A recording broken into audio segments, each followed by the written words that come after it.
All right, welcome back, everybody, to the ATB NFL Live Show. Just Zach and I today. Unfortunately, Tony is doing stuff with his family or something.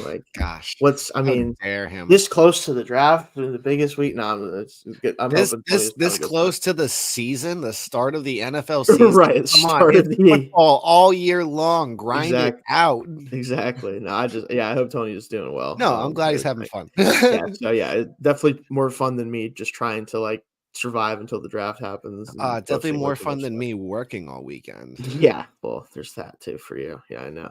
No, but we're going to talk about just whatever we can kind of find. There's not a whole lot going on in the NFL outside of the draft. We will touch on that a little bit, despite Zach probably wanting to die a little bit for needing to do so. Nah, I But can focus on first round stuff. That's no big okay, deal. that's fine. Okay, but no. So one of the main things we're going to talk about today is just one. The draft is coming up here, starting Thursday, and this week coming up.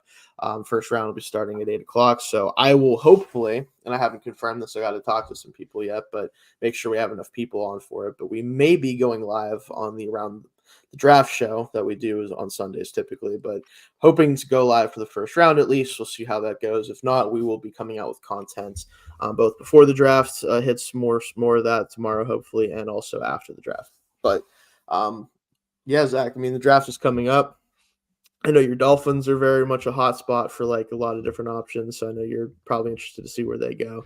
Yeah. Steelers right in front of you as well. So we're kind of in the same area there. Should be fun. How interesting, because it was last year that you guys sniped a couple of picks that we definitely wanted to have. Yeah, so we'll see if we can do that See what again. happens. See if we can do that again. No. What is your take on the presumptive Jaden Daniels to the Commanders? Okay, if you want my take on that, I definitely have Drake May a tier above Daniels as far as quarterback prospects go. I do understand I think a lot of people are looking at it from a perspective of scheme fit does come into play a little bit. I think in this case, I think Kingsbury probably sees what Daniels does as a runner and sees the athleticism he plays with and probably really likes that. The problem is I just realized that Cliff Kingsbury is the offensive he coordinator for the is Commanders, the and offensive I coordinator. do not understand how people continue to fail upwards.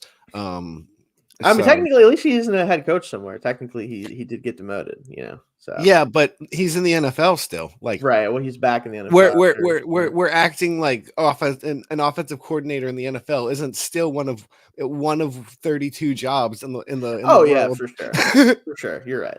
But no, my problem ultimately is I think Daniels is a quality prospect. The main problem with him is his profile is very scary. He is a late breakout player that has a ton of college experience that didn't really show this level of play at any point until this year. I know a little bit about that with Kenny Pickett, unfortunately. I do think he's much better than Pickett, but still, the same idea kind of applies there. Yeah. He also is to me right now at least, he is a quarterback who runs, not a quarterback that can run. Like when he runs, he runs. It's not to create space to make a play. It's not to reset in the pocket and throw down the field. When he gets pressured, he runs, and it works unbelievably well. Yeah. Obviously it's not going to work quite as well at the next level, and it would have to if he's going to get away with that. So he still has a lot of things to work on. May has his own faults, but I think the more prototypical type of player, more upside with him as a younger player, I would be taking May, but I think Daniels would have a chance to succeed as long as the receivers there can kind of play closer to their level that we've seen from them in the past. And they need to fix that offensive line in the draft too. So they added pieces to it, like Biadash is a decent center, or Biadash. So it wouldn't be a disaster, I don't think, hopefully for them, but I would be taking May and seeing where it goes from there. Okay. But yeah, so that's a good question though. So I am expecting Daniels to go at 2 though at this point. The steam is building and building and building to the point that it's like, well, this is the move. Yeah, so if I had to guess today, it would be Daniels. I still think May definitely has his chance to go 2 and should be going to, so definitely could happen. But are they pulling a CJ Stroud smoke and mirrors on us? Maybe. I don't know. I mean, I could see really the problem is, especially with all the JJ McCarthy stuff, there's no one really knows who's going at 2. I think it's between May and Daniels, but if they took McCarthy, I'd be like, well, all right.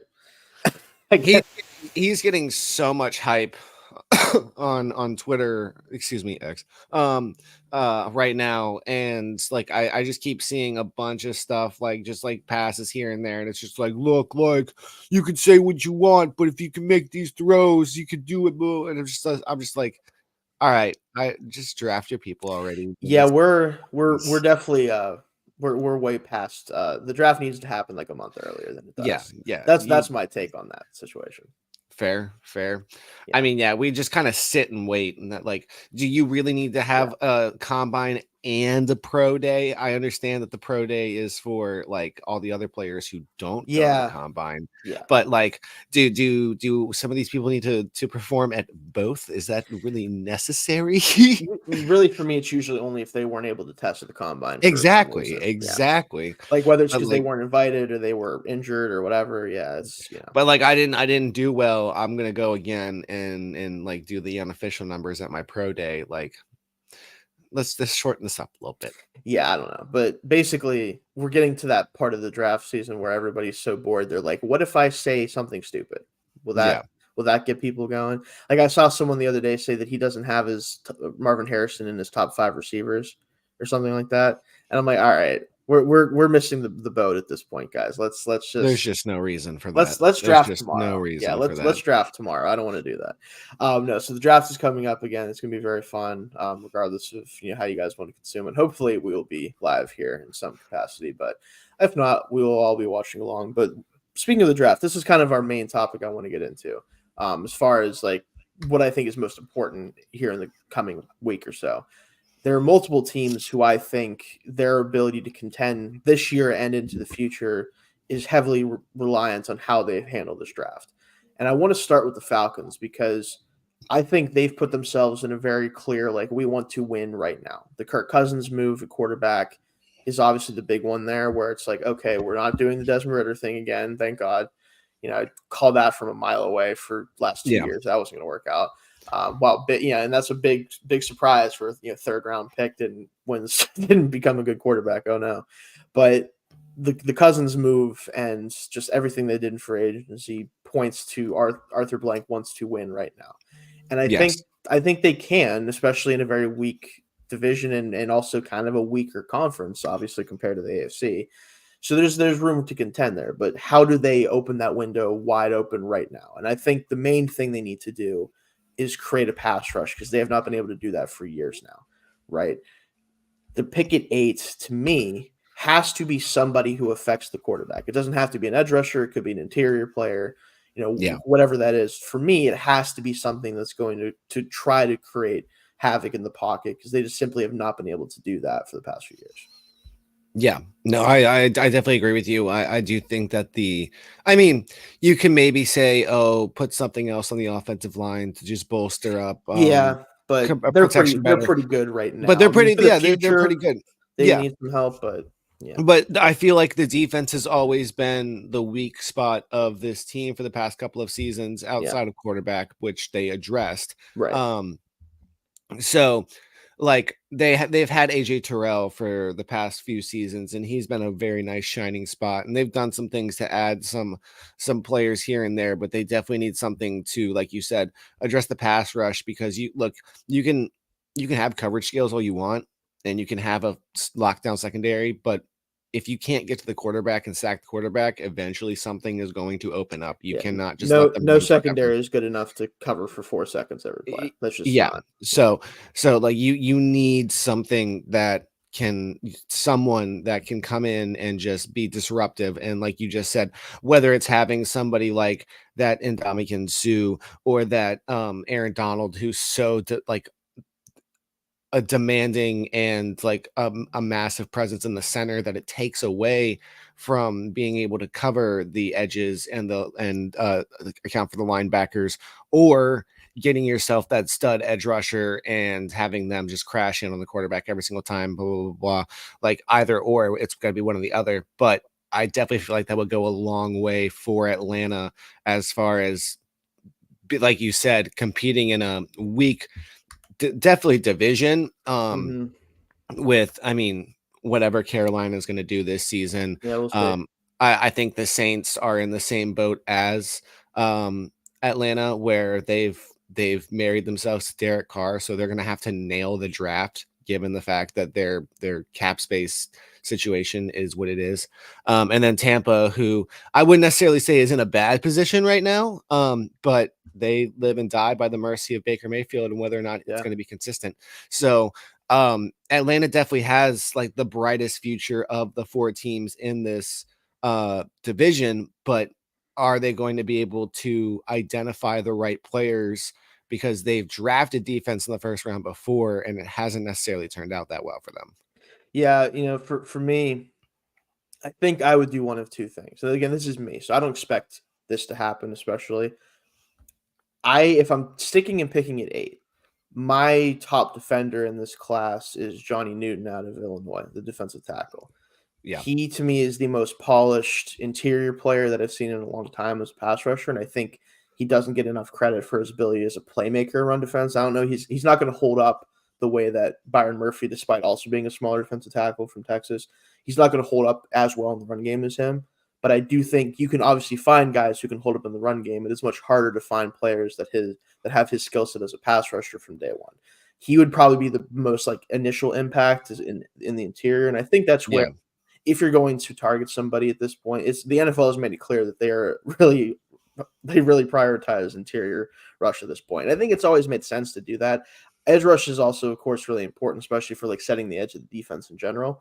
But getting a guy who can just not be blocked consistently in the middle of the defense is just a nuisance for quarterbacks. It's just really hard to deal with that, especially when you're dealing with like Derek Carr, not going to handle pressure well from the edge or interior, but especially the interior. He's not doing anything. Baker Mayfield, he will run around and do stuff, but making him do that is going to probably be the best thing you can do for him. Same thing with Bryce Young. He's been pressured probably every snap of his career, it feels like so far. He's not responded well to that, obviously. Being able to do that in the division and also the conference is going to be really important. So I think that would be what I would do personally. However, I also think they could get away with trading back a good bit and still get one of the top 3 edge rushers or one of the 2 defensive tackles. Like, I think they have the potential to do that and help kind of take more shots at the defense to try to get better.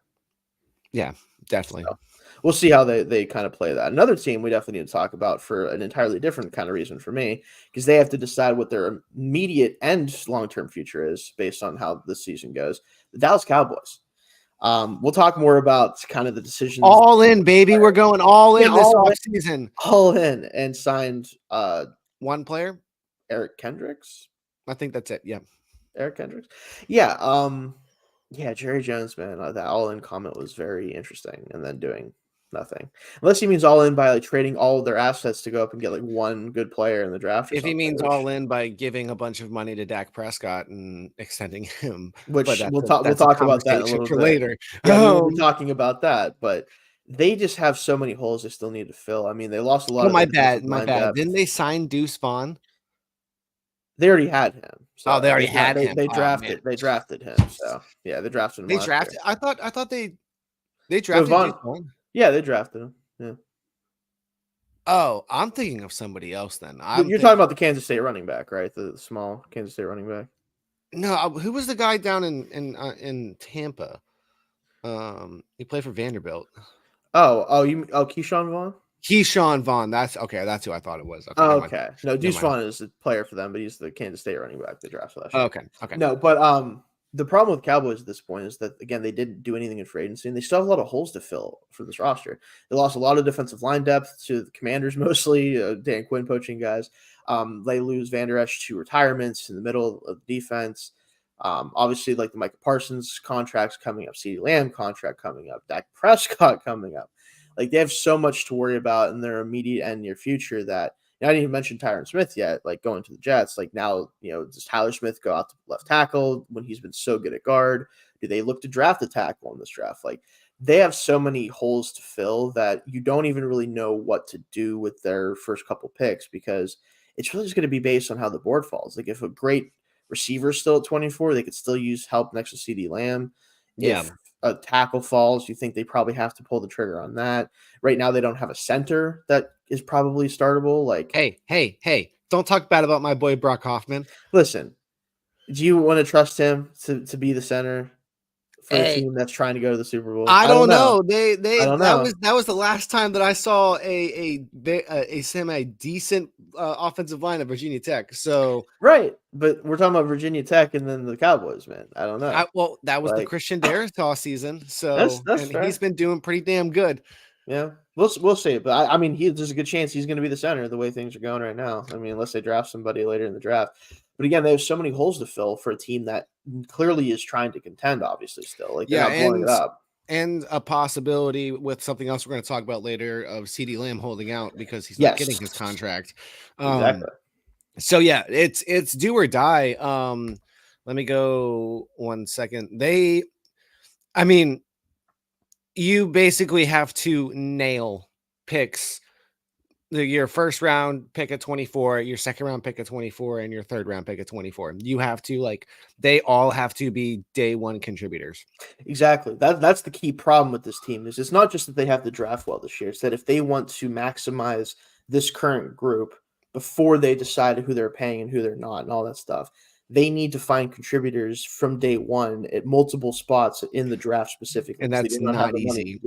It isn't. It just, especially when you're picking 24th in each of the rounds, right? Like it's just difficult. And it doesn't mean they can't do it. They have drafted relatively well for the most part.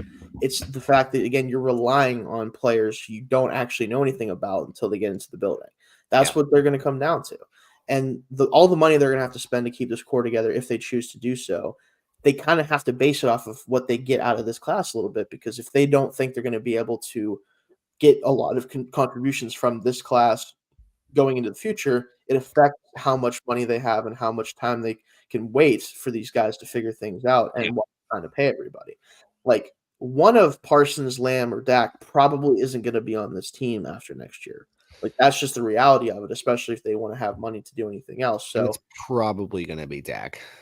And we're going to talk about that later, because that's the kind of the key thing is if I just think, and we'll talk about it mostly later. Like I said, I think if it was a foregone conclusion that Dak was going to be back, he already would have an extension. That's the thing that I don't really get with this is like, if he's going to be the quarterback of this team for the future again, like if he's going to get that another contract from them, it would have made sense to do it already. Yeah. And that's why I'm really interested to see how that plays out this year, right? But we'll talk more about that later. So again, Cowboys definitely in that boat. I think to a certain degree the Dolphins are, Zach. I don't know how you feel about it, because they have a very their draft is top heavy. They have 2 top 60 picks, and then it's a lot of late round picks, but they lost a lot in free agency, and they did get back guys. They did sign guys. Yeah, that's my cause for hesitation, because they didn't do a bad job in free agency at all. And I think some areas of concern last season or last offseason are not as big this season. Austin Jackson had like a renaissance season last year. Yeah, so I'm not as concerned about that. Robert Jones, I'm not necessarily concerned about.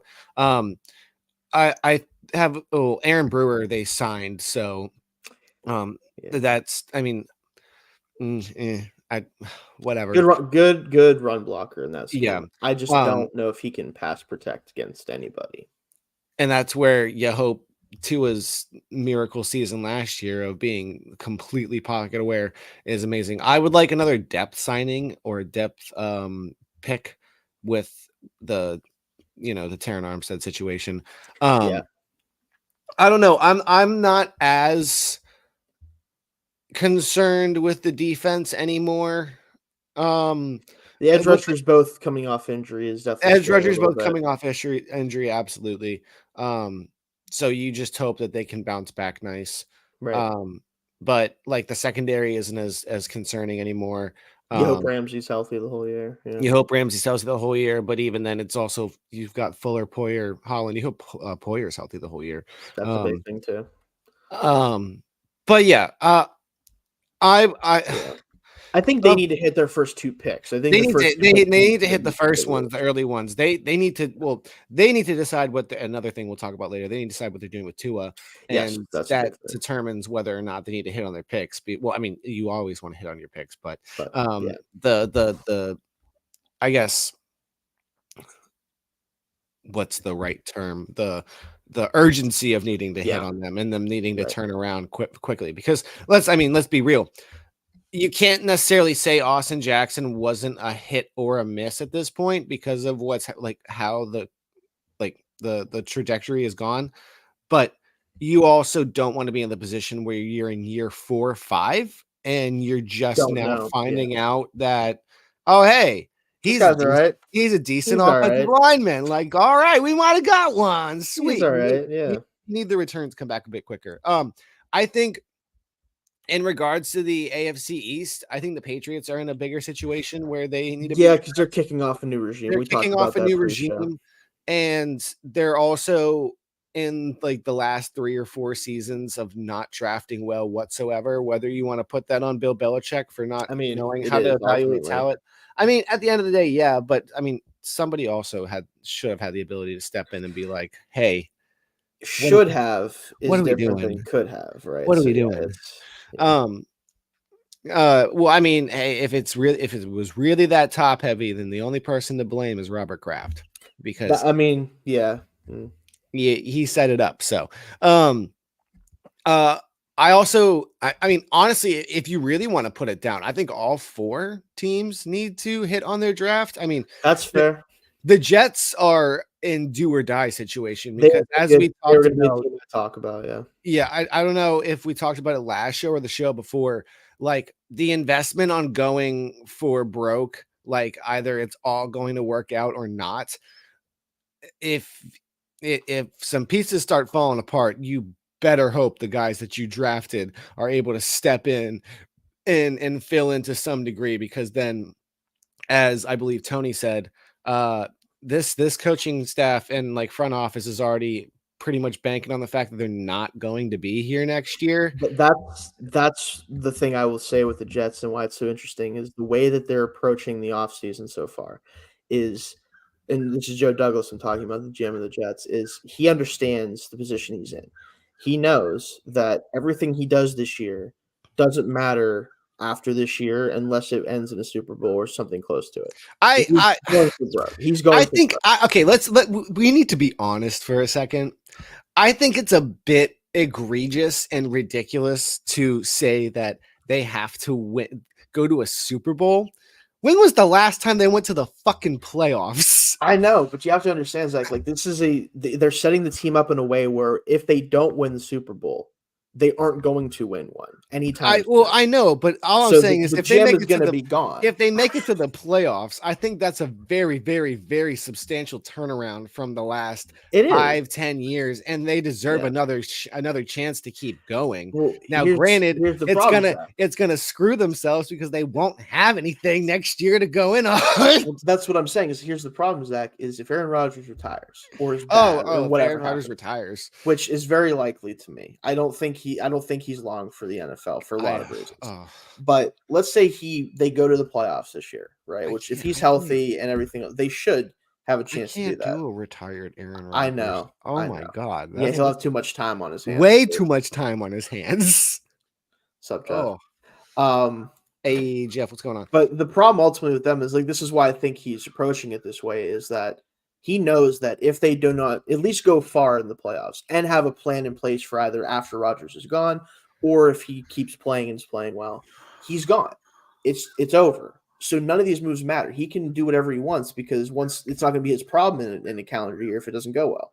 And I think that's the way he has to approach it because you as the Jets, you've made your bet. Like you have to make a decision about are you going to go all the way in, or are you still going to kind of do this halfway in, halfway out thing, which is why their draft picks are so weird because I was going to say they have a second. If they have a second round pick, do they take Penix or Nix if he makes it the second round?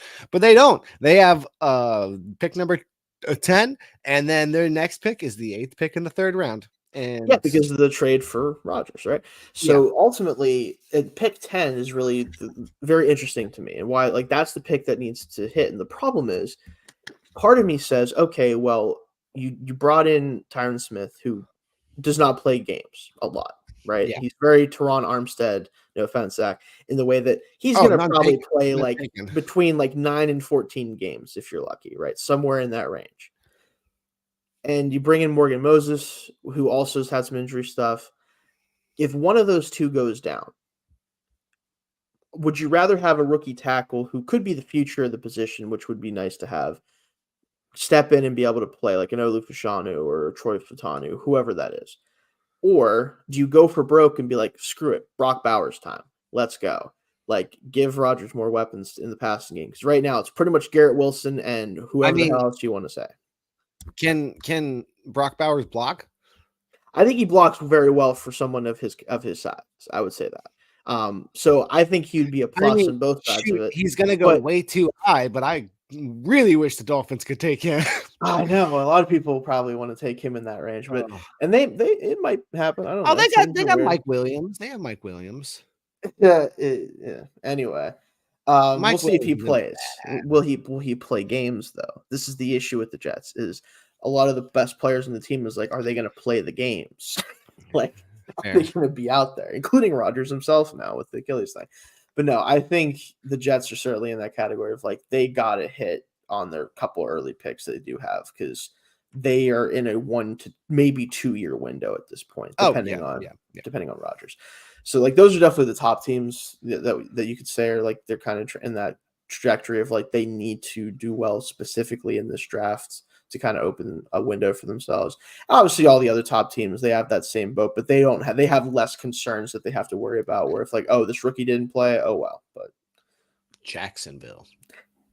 See, the problem with Jacksonville is I just don't believe in them to care enough to put them in that category. But yes, they do need to draft very well because they have to figure out what the hell they're going to do long term with anything. Really, because they don't want to all of a sudden become third or fourth in this division, which not impossible. Unfortunately, I don't think it's impossible at all. I definitely think that they're going to be third this season behind both Texans and Indianapolis. They're going to at least start off that way, probably. And depending on what happens, I can see Tennessee turning this around. Hey, and Will Levis just needs to go on a heater. That's all he has to do. It only has to happen for like 1 year, and it'll be so disappointing because all we wanted to see was Trevor Lawrence do so well, and he went to Jacksonville. I will say, like, people are really down on Trevor, and they like people put up like Daniel Jones' career stats versus his, and like talk about how like the same player. And I'm like, here's the problem.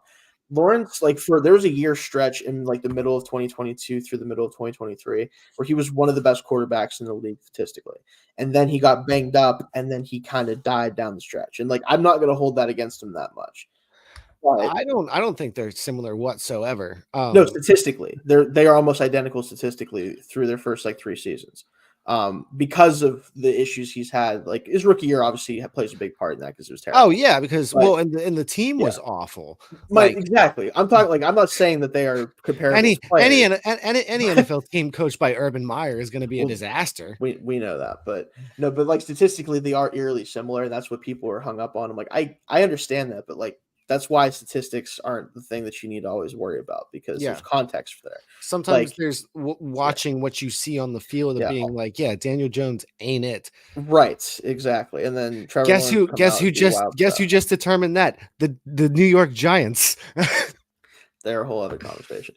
No. So yeah, Jacksonville you could throw in there, but again, I just don't trust the organization right now, so I don't know if I care. I do agree like they need to hit on the draft, but maybe not to open a window to contend, but maybe just to be a real team, hopefully. And that isn't so weird at the end of years.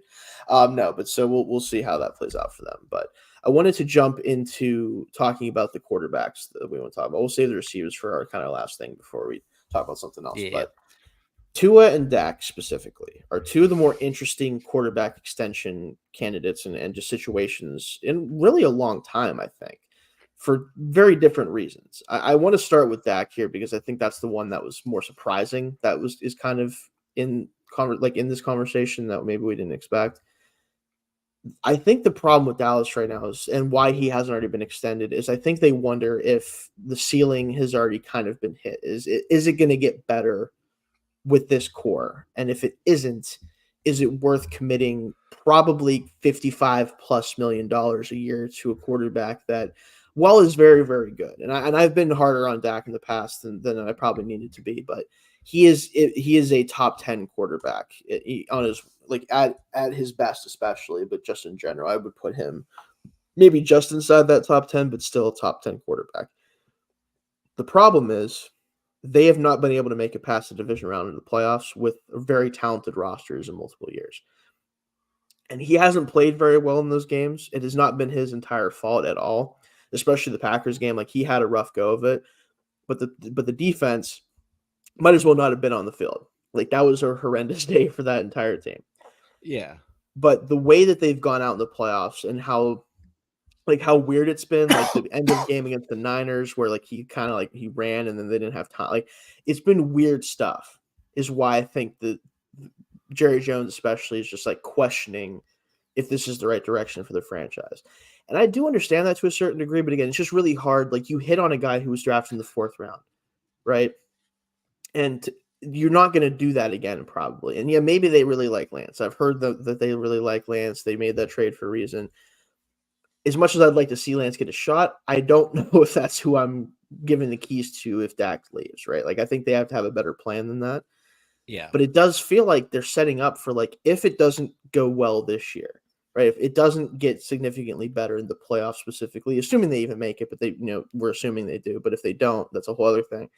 But they have to do more than what they've done in the playoffs, I think, to justify paying the money they're going to pay to all of the 3 stars, right? The Parsons, CeeDee Lamb, and him. Those contracts combined are going to be well over $100 million, probably approaching $120, $130 million a year for those 3 by themselves. And obviously the cap's going up. You're going to be able to technically afford that. But the question comes down to, is that the right direction for the future of the franchise? With all 3 of them, that's what's kind of up in the air. Yeah. I think the point you made about a second contract is the biggest part there, because it can't be lost that Dak is so like, look, Dak has been there for what, 8? This will be his 9th season now. I think so, because it's 2016, so it's either 8th or 9th year. Yeah, so 2016, 16, 17, 18, 19, 20, 21, 22, 20. Yeah, so this will be his 9th season. Yeah. He's gotten the first contract. CeeDee Lamb and Micah Parsons have not been there that long. Yeah.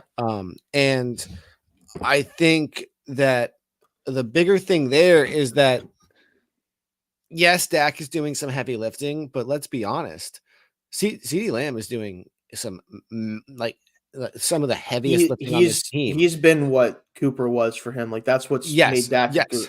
Dak is one of those quarterbacks when he has somebody like a CeeDee Lamb who he can trust, and then he can let things play a little bit looser. That's when he's at his best, and that's what Lamb is done for them. Yeah, but they don't have anybody behind him at all. Right now. At all.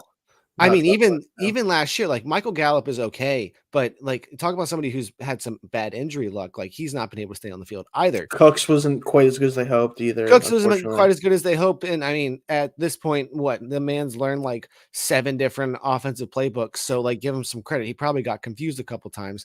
But like CeeDee Lamb has been the premier guy for Dallas since he was drafted. Micah Parsons on the defense has been the premier guy for Dallas since being drafted. Yes. So all of a sudden that puts Dak Prescott as the odd man out, because has he been impressive since he's the last on his contract? Absolutely. He's had the one. When did he get the contract? This contract he signed, I think, was back in like 2019 or 2020. It would have been 2020, I think. Before the injury? His injury? It was right after the injury, I think. Okay, so he signed it after 2020. I think so. I'd have to go back and look at his contract stats. Okay, but yeah, it was right around that time though. It might have been the season before or after. Yeah. In that time, he has had his highest completion percentage, which was last season. His career high in touchdowns last season. Career high last year was definitely his best career high in interceptions, but that was 2022. Yeah, that was a rough one. But like, the Cowboys have been making weird moves, and that's where I go to my second point. And it was something that you said, that Jerry Jones might not want to continue, and that's a problem, because you know who should not be making that decision? Jerry Jones. No owner should be making football decisions, because you know where they got their money? Not football. They bought the team. So you let the people. This has been. Not anymore, because he's not with the team anymore. But this was probably one of the biggest issues with Washington, is that Daniel Snyder wanted to get way too into it and be like, oh, hey, I want this guy. This guy's the guy that should be on my team. And then it screwed them because he does not know about football. He's not in the position to make football decisions. Jerry Jones should not be making decisions for this football team. You give it to somebody who understands what. If you said Stephen Jones, that's different because you want to know what Stephen Jones has done pretty much his whole life? Work for the Cowboys. He works in football. So and I think obviously he's going to be the one that probably makes the final decision on that. But I think here's the issue. And I think one of the reasons why, even though a lot of people don't agree with this, and I'm not saying I do agree with them doing this if they do it, but one of the reasons I think it's possible Dak is gone after this year is not just because of the fact that the money is going to be difficult and paying all the guys that have kind of gotten you this point outside of him would be difficult. It's the fact that I don't think they want to have a Tony Romo situation where, as good as Tony Romo was, what did they win with him? Nothing. And it wasn't necessarily because Tony Romo wasn't good enough. It wasn't necessarily because he didn't play well whenever he was given an opportunity to. It's that in the playoffs, things never went well with him. And Dak has kind of had that same thing. Not quite to that level. It hasn't been the goofiness as much, especially before the last 2 years. But it hasn't worked in the playoffs. So the Cowboys are one of those teams where they are judged solely on their ability to make and win in the playoffs. Not every team has that standard. I understand that. But that's the standard that they've created, that they created years ago and are trying to get back to. And until they do, they're always going to be looked at as a negative, right? Like people are always going to make fun of them. I am one of those people, admittedly. When the Packers did that to that last year, I was laughing my ass off watching that game. I will admit that. However, I don't necessarily think that it would be smart to move off a quarterback of this caliber whenever he is still young enough to give you several years of quality play. It just comes down to do they think that it's the best thing for the franchise in the future? I could see an argument for it not being that way, considering how things have gone so far. But that's more of an indictment on the team and less of an indictment on the players, in my opinion. Also, the decision to continue to employ Mike McCarthy is fascinating to me because he can win in the regular season. He's always been able to win in the regular season. He's even won a Super Bowl with, granted, Aaron Rodgers playing out of his freaking mind, and unfortunately it was against my team. However, he's shown time and time again that his warts as a coach show up in the big moments. And until he can fix that, which at this point is career I don't expect to happen, you're probably going to keep having these playoff moments. It's probably just going to keep happening. So they should be looking to fix that situation more than anything else. But I do agree that it's getting to a point where, is it worth continuing to do this whole thing with these players if it's not working out? So it'll be fascinating to see. And if he hits the free agent market, oh boy, that contract he's going to get is going to be hilariously large. Oh, for good reason, because quarterbacks like him don't hit the market. Like even Kirk Cousins, as good as he is, he's 36. He's coming off the torn Achilles. Bag chaser, elite. And also, yes, an elite bag chaser. You got to give him credit for that. Even quarterbacks like Kirk Cousins don't usually hit free agency. And he has plenty of red flags in his profile just because of the age and injury and everything else. And he's still got $100 million guaranteed or whatever it is. Dak's contract, if he gets to free agency, is going to be hilarious. Stupid. Yeah. So that'll be fun to see if that happens. Our next guy and the other guy we need to talk about with this. Completely opposite situation. Very, very different situation. Very different situation. Tua Tagovailoa. He'll be at OTAs, folks. He will be at OTAs. We knew Tua wasn't going to be the guy that holds out, right? I think we knew that. That's not I'm not saying that's a knock on him. I'm just saying, we knew that was probably him, right? I just get something done at this point. Yeah, I have such a hard time with this, Zach. So I forget we haven't talked about it in a long time, so I'm not sure where you're at with it at this point. I have such a hard time with this because I watch how this team operates on offense, and it is so explosive and fun and creative and all this stuff. But my issue ultimately with Tua is I both love and hate the way he plays football, because when it works, it is awesome. Him just throwing to a spot and the guy just appearing there and warping there and taking off is awesome. The ability to just heave up bullshit and it just lands in the hands of receivers, it's very fun. The problem is there's so many times where he's just throwing somewhere and it feels like he doesn't actually know if there's a player there or not, or if there's a defender there or not. He's just throwing it anyway. And that's when you get the weird turnover games where you're okay, if a defense knows what's going on, it's very tough for me. What's that? Wait. You have it wrong there. You should Okay. always be expecting a turnover. The Okay. positive is that that 9 times out of 10 he's going to come back onto the field and pretend like that shit never No, happened. his memory, his His lack of memory memory for that is great. is He has to incredible. play that way. He Yeah, has no choice but to do. yeah, He yeah. cannot play any other way. So So it's fine. I don't necessarily feel like he's throwing it there when like nobody's there. I think he's throwing it and going through practice and the amount of probably reps they do and saying, hey, if everybody does what they're supposed to do, then Tyreek Hill is supposed to be at this exact position once the ball reaches there. So I'm throwing now. And when they're not there because they got jammed or there was whatever happened, whatever, that's when the issues occur. That's why I still go back to my biggest question mark from this offseason was looking at the running back room. It is still Raheem Mostert, Devon Achane, Jeff Wilson Jr., and Salvon Ahmed. Where is your big rusher? That would be one of the most positive things for this offense is to get a bruising back to take some of the weight off of Mostert and Achane because they are not every down backs. Yeah, Mostert finally had a mostly healthy season last year, and he's 31. So they have 2 smaller speed backs that they have 2 of so that they don't have to have them go consistent. And even in his first season, Achane got hurt. So you need a bruiser. That's why I know he was going to Baltimore, but man, it would have been nice to get Derrick Henry or somebody with just more power. You don't even need somebody of that caliber, in my opinion. Like, he was like someone to keep in mind. I don't know how early he's going to go. I think he might drop a little bit because of the running back market and the class, and also his 40 was bad. But Audric Estime out of Notre Dame would be a very fun combination with the guys you guys have right now. That'd be a fun one to keep in mind. Just one name, but we'll see how that goes. But yeah, I just at this point, as far as the extension goes, the amount of people that they let walk at this point, I'm just like, do the deal because you could have spent then? Yeah, because why? Yeah, you could have spent that money on. I mean, maybe not necessarily. What's his name?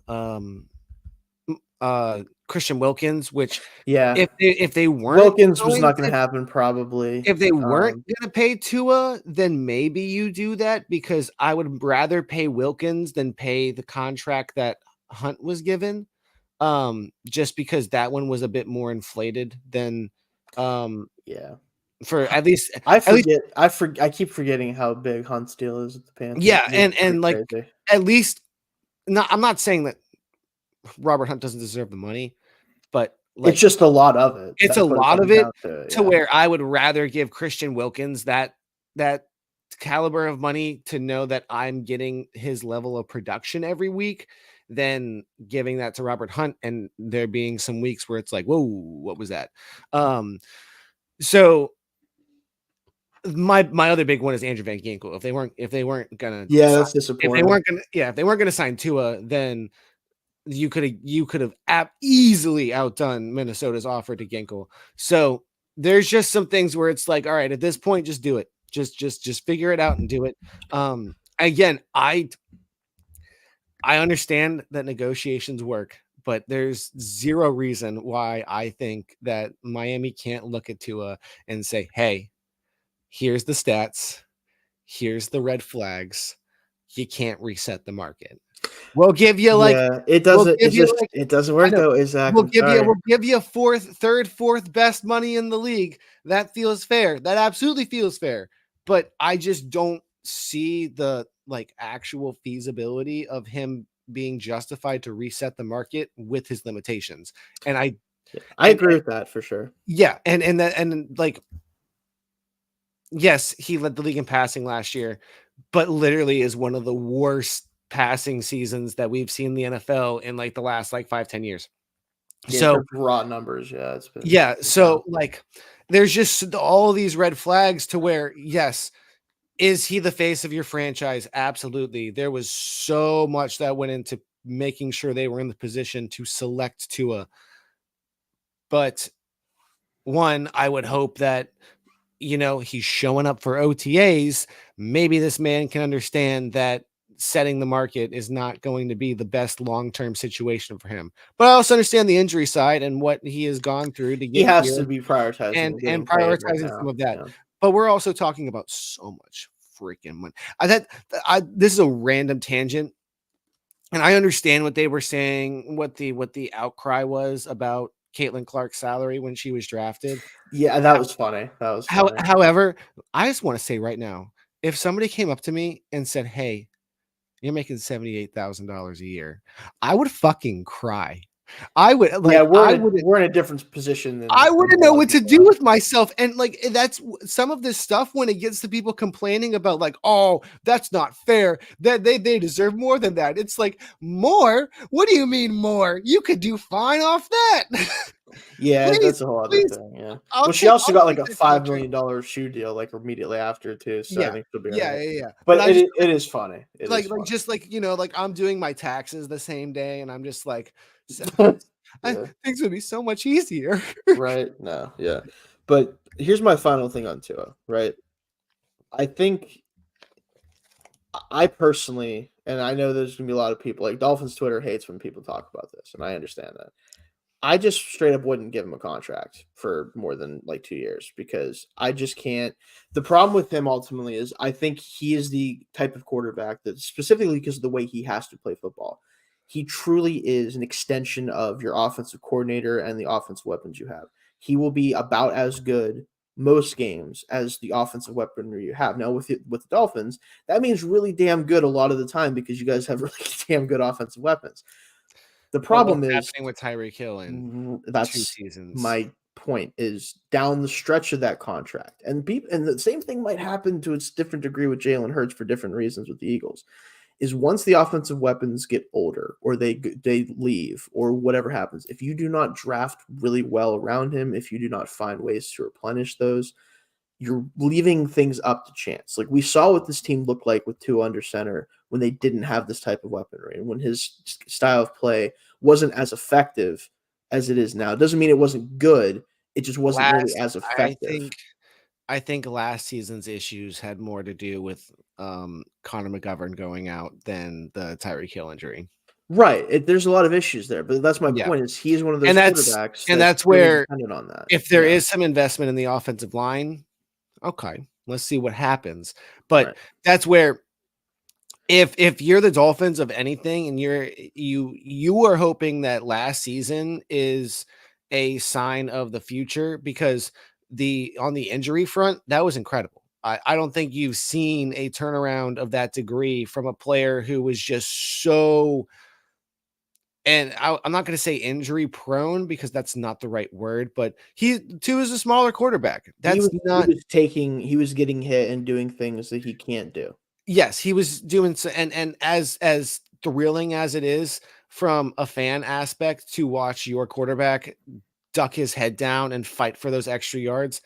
No, no, no, no, no, no, no, He's no, not no. one of the guys who can do No, that. no, no, no, no, no. I mean, and to be fair, even the guys that can do it, they shouldn't be doing it either. Not as It's much. probably Yeah. not going to end well. Um, On that front. No. yeah, I'm sure you can understand that perfectly well. Mr. Uh, Roethlisberger has no shoulder at the end of his career. dude. Well, Um, at least he lasted a long time. I guess. Yeah.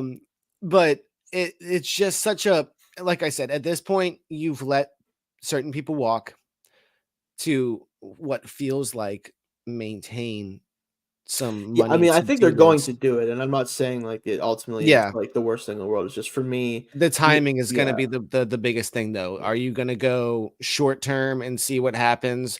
Or are you gonna be like, all right, here's the deal, 4 or 5 years, here it is. and that's what I get worried about. Is if it's a long term extension, it just sets you up for unless there's a way out of it after 2 or 3 years. Do they take a wide receiver this year?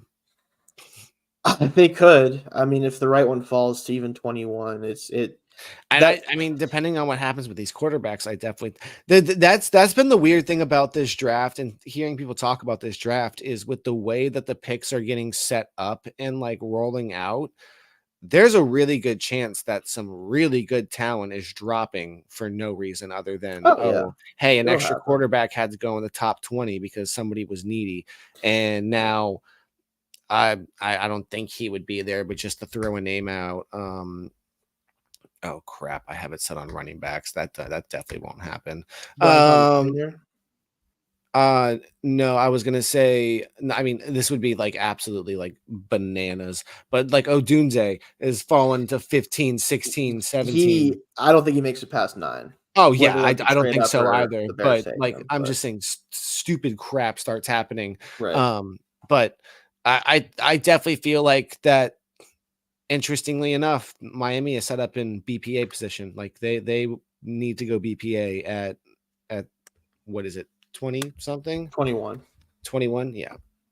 So that's yeah, like for me, like again, Tua, I do think he's a very good player, but I think he is so much the way he plays, and not just like it's more specifically, it is a talent thing, is like why he plays the way he does. Like there is certain limitations he has, but it's just players who play in the way he plays are so dependent on the skill talent around them that when you start to remove some of that, it just limits the ceiling of the offense Yeah. more than it does for other players. Like the reason why Mahomes can get his contract, the reason why Josh Allen can get his contract, and guys like that can get their contract, and the team doesn't necessarily suffer for it, is because they can elevate players that aren't at the same level as like the Stephon Diggs and the Tyreek Hills and stuff like that. As long as you have a couple guys who they can rely on in some way, they can make it work. Yeah. Right. I just don't think Tua is one of those guys, and the problem with that is giving him a long-term deal sets you up for making a decision down the road of like, all right, we've put all this money into him. What do we get out of it if the other guys leave? It just makes your margin for error much, much smaller, right? Yeah. And that's what ultimately happens with quarterback contracts, and why certain quarterback contracts end up looking really bad, and other ones are just like, yeah, you had to pay that guy. Like Mahomes' contract will never look bad. Allen's contract will probably, unless he has injury issues or something like that, is never going to look bad because they're always going to have a certain level of play, kind of regardless of the situation now. I just don't think that Tua is one of those. And to his credit, there isn't many. It's not even really necessarily saying he isn't good. It's that you have to be so good to make contracts like this actually work unless the team is perfect around you, like unless they do everything perfectly. It's just a tough ask for an organization to do things that well. Like just getting to this point with him, all the talent they brought in is super commendable, and it might end up working out for them in the short term if they do this contract. I just worry about the long-term ramifications of it. That's kind of ultimately my thing. Kind of similar to the Cowboys of like what happens when the money dries up and if CeeDee Lamb leaves because you don't pay him, which I don't think will happen, or whatever happens, right? It limits your options a little bit. That's also ultimately what it comes down to. Last thing we want to talk about before I have, like I said, I have a little bit of a surprise for you at the end here.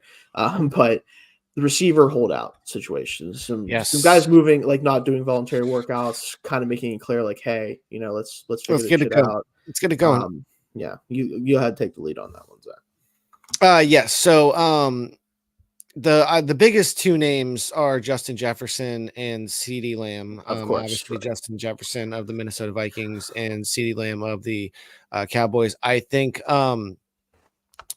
CeeDee Lamb is a bit more concerning given the positioning of these two teams. Obviously, we don't really know what Minnesota is doing at the moment. It's going to depend on their draft. That's going to be fun to talk about. So, but I mean, it doesn't seem like there's many other people to pay on that team. You could probably shell that money out to Justin right now.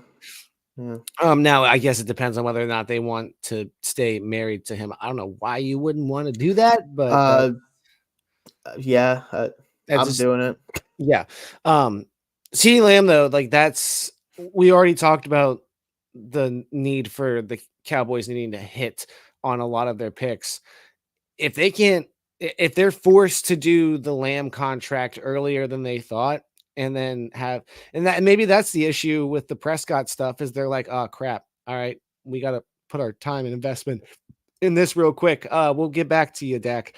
But that pushes up the inevitable of, oh, well, Parsons is coming up. If they pay Lamb, then if he's going to push the button, it's going to be interesting. Cortland Sutton is also in that group, and everyone's top tier wide receiver threat, Darius Slayton, has also said he will be holding out. Yeah. If you're if you're Darius Slayton and you're until the Giants take a receiver, which they might at 6, and then very likely, and until they do, you have somewhat leverage because who the hell else is on that team? I don't think there will be one there to take unless Oh, they trade up okay, personally. okay. But I also don't really care about like I just think if they don't take a receiver, then like Darius Slay's like, yeah, you know what? Actually, I can hold out because who the hell else is catching passes on this team? Yeah, yeah. Hyatt, maybe once or twice a game. I don't know. Yeah. You know, That we don't even know if their top threat Waller is going to even play football next year. We don't fair. know about that still. But no, God. Yeah. So very, very interesting. It's gonna get a little messy. The Dolphins will not be involved in that as they exercise a 5th-year option on Jalen Waddle. Yeah.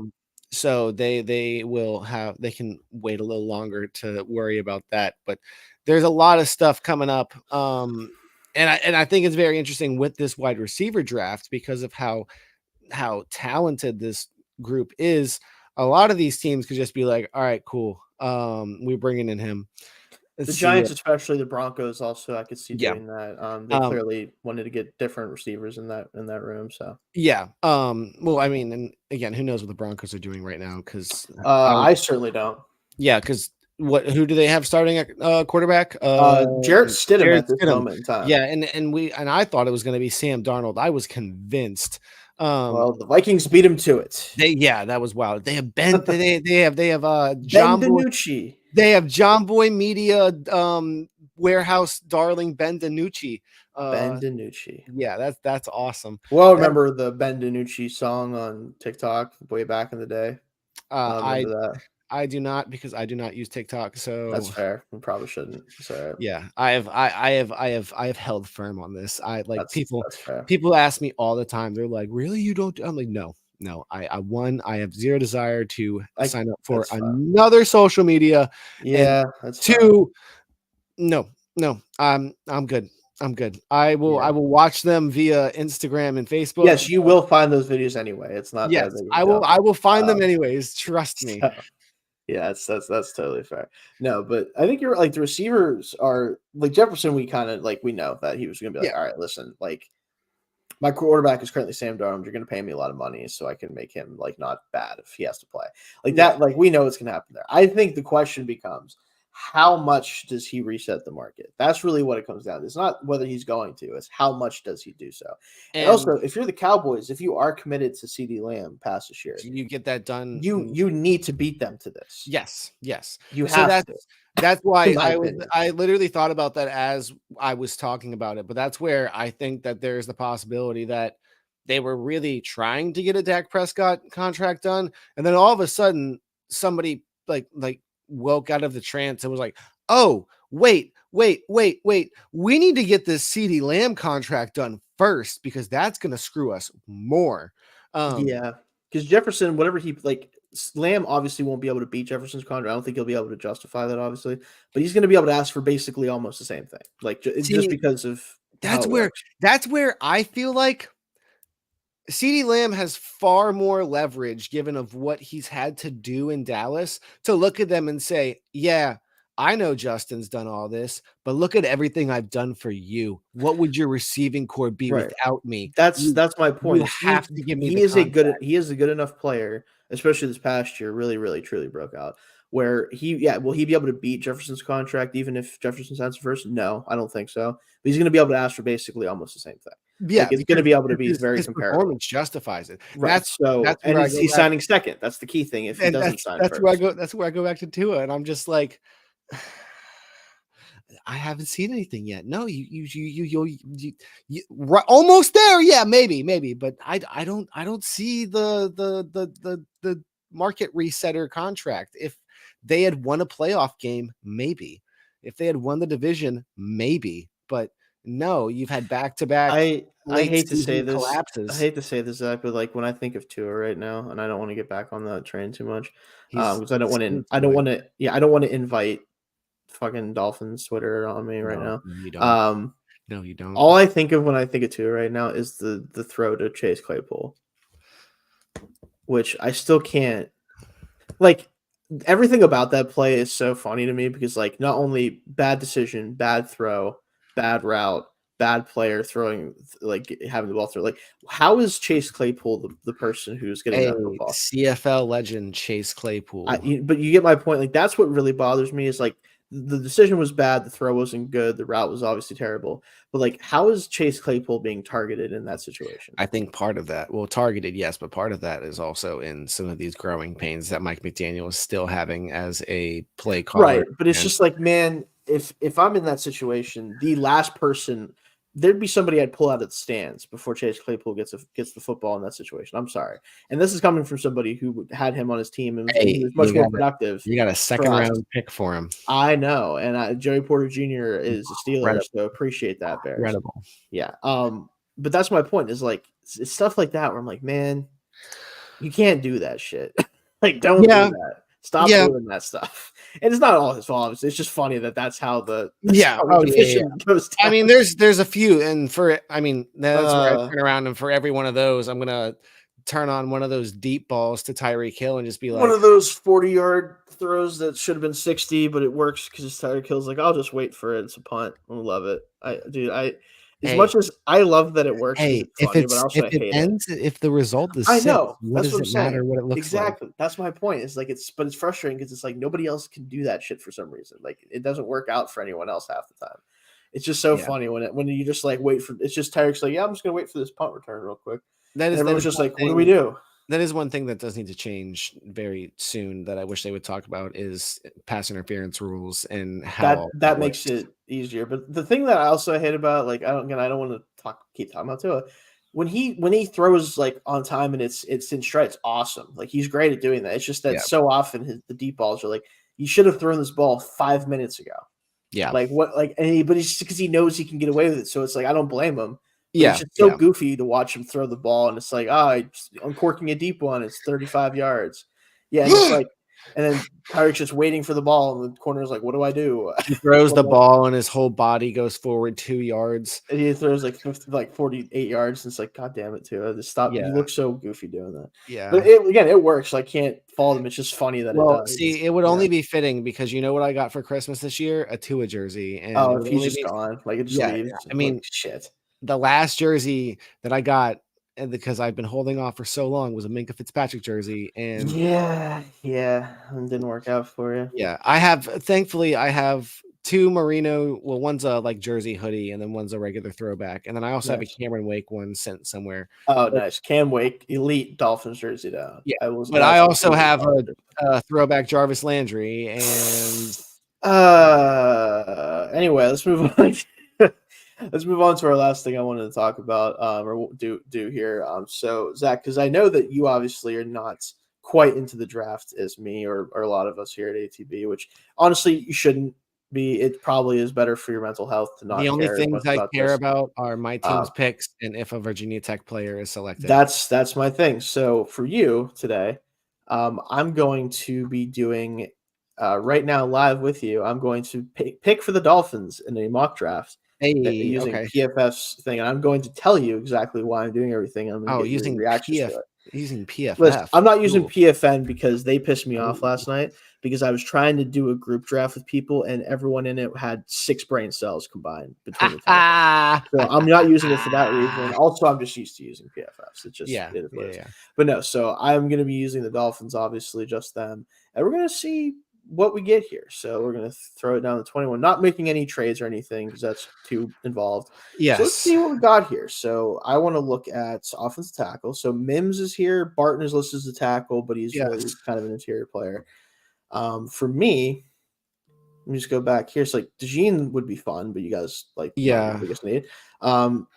Newton's still on the board. I would love personally Wilkins replacement. More of a pass rusher than a run defender, but still be very fun. Adnan Mitchell would be fun, but scary a little bit. I think if I'm taking a player that I think is going to be the most impactful in year one and also has potential to save you in the event that Teron Armstead eventually dies, because I do think he could hold up a tackle for a little bit. Graham Barton out of Duke. Yeah, I was going to say, what's the difference between Barton and Mims? Barton plays probably all 5 positions. If you need okay. That's the key thing. I think if Barton's still on the board, that would be a huge. Oh, thing. I've heard that name a lot. Yes, I think that would be a huge. Yeah, Roman Wilson receiver, fast, definitely would be something that the Dolphins might like. Speed. Although Jonathan Brooks, though. Yeah, if you not need another running back who is like not 210 Tiny. pounds, yeah, it's Chris Jenkins would possibly be a fun one as a Christian Wilkins replacement. Not quite the same athlete, I would say overall. Yeah, not quite as good in space, but and probably not quite as good as a pass rusher as Wilkins became. But he'd be a lot of fun. Looking at like tight end is like whatever. I don't really like taking tight ends for you guys because like you don't use them. I mean, yeah. Well, they signed Johnny Smith.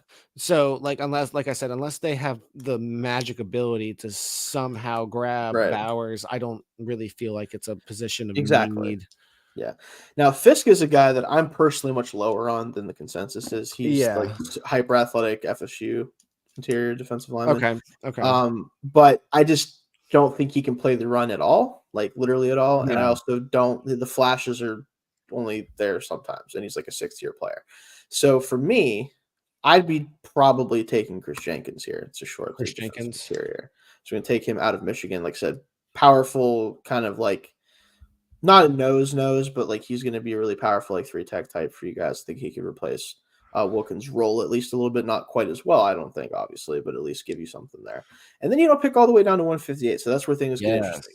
I think for sure I want to see, is there any of the guys that I think are interesting at edge? Not really. At this point, a lot of those guys are off the board. Oh, I saw JMU. That's wild. Yeah. Jalen Green out of James Madison.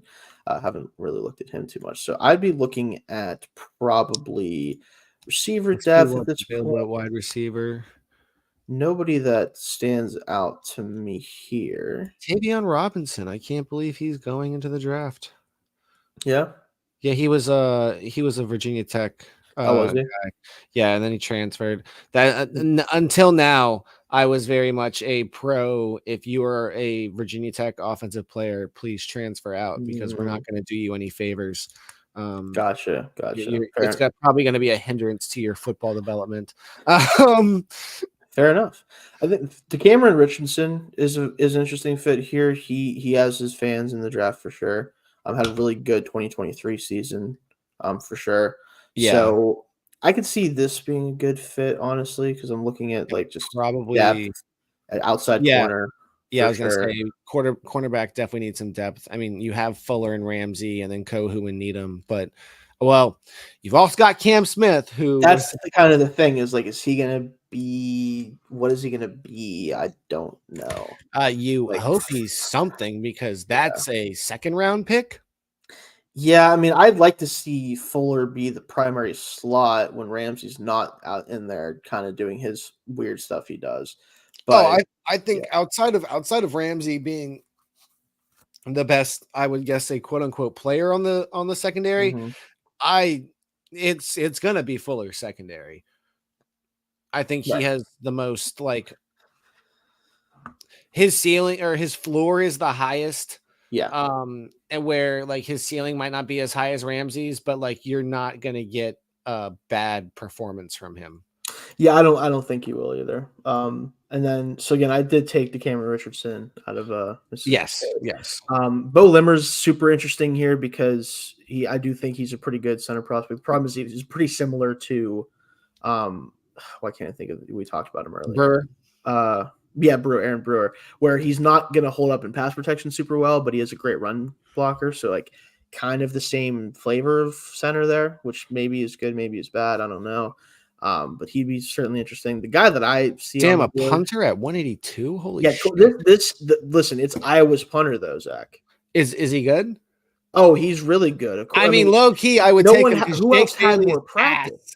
Who else had more practice than the Iowa punter? Like, let's be real about it. Fair. So, like, of course he's great. Point. No, he actually.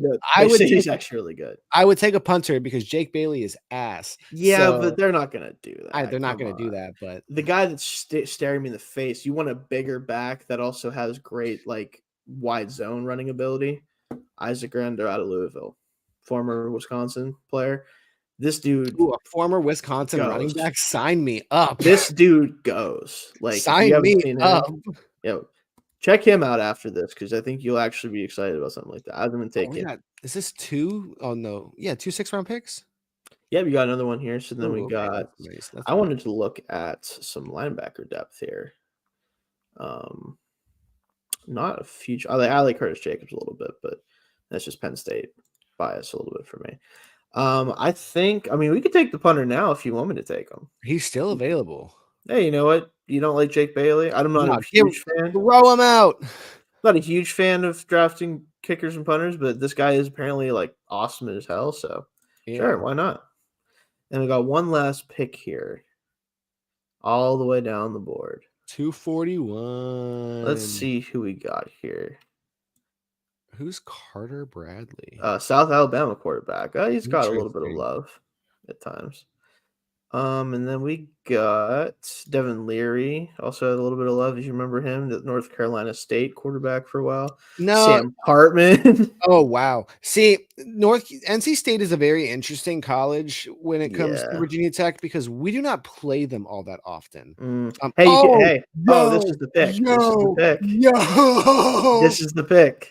They have to. They have to. Just for the fun of it, I'm going to do it. They bring in his brother. I mean, I think it's likely that if he doesn't get drafted. Absolutely. Are you kidding me? I do think if he doesn't get drafted, which is possible, I do think he ends up on the Dolphins like 10 seconds after That's hysterical.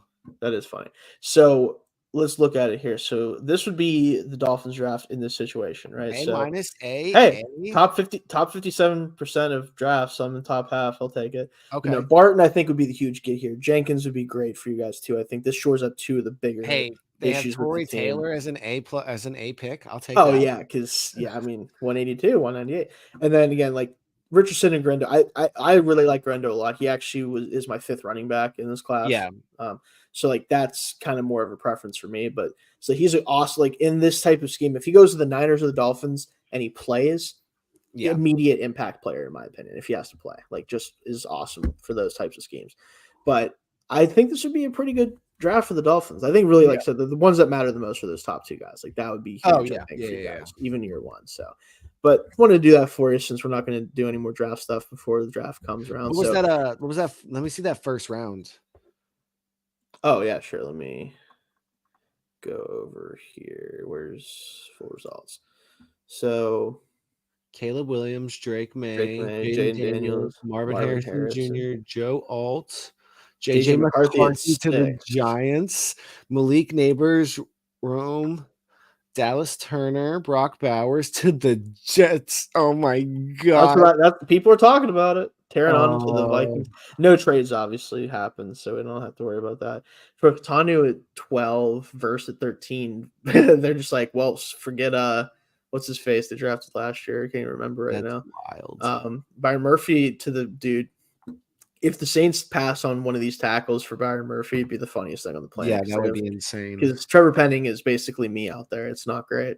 Ryan Thomas. Talise Fuanga for the Steelers is fine. I don't love him as much. Cooper DeJean to the Vikings also funny. Nate Wiggins to the Eagles. Chop Robinson to the. This would legitimately never happen in 1,000 years. By the way, okay? No, I guarantee if I like Brian. Wait. You're telling me that the Cardinals are going to take both Xavier Worthy and Marvin Harrison Jr. What's better than 2? What's better than 1 receiver, Zach? 2 receivers? 2 receivers. Yo, let me tell you about a dream scenario for a lot of fans who want to see the sexy pick and not the foundational pick. They would go nuts. That's so funny. Oh my God. That is pretty funny. They took another receiver, Malik Washington. Why is that one forfeited? I don't know. What'd you guys do wrong again? What did we do this time? You guys are always doing something. It seems like I don't know. Is that still the Brady crap?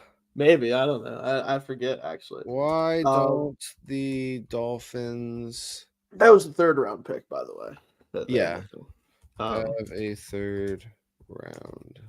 But no, the Cardinals in this draft took 3 receivers actually. Malik Washington, also one of my favorite players in the draft, by the way.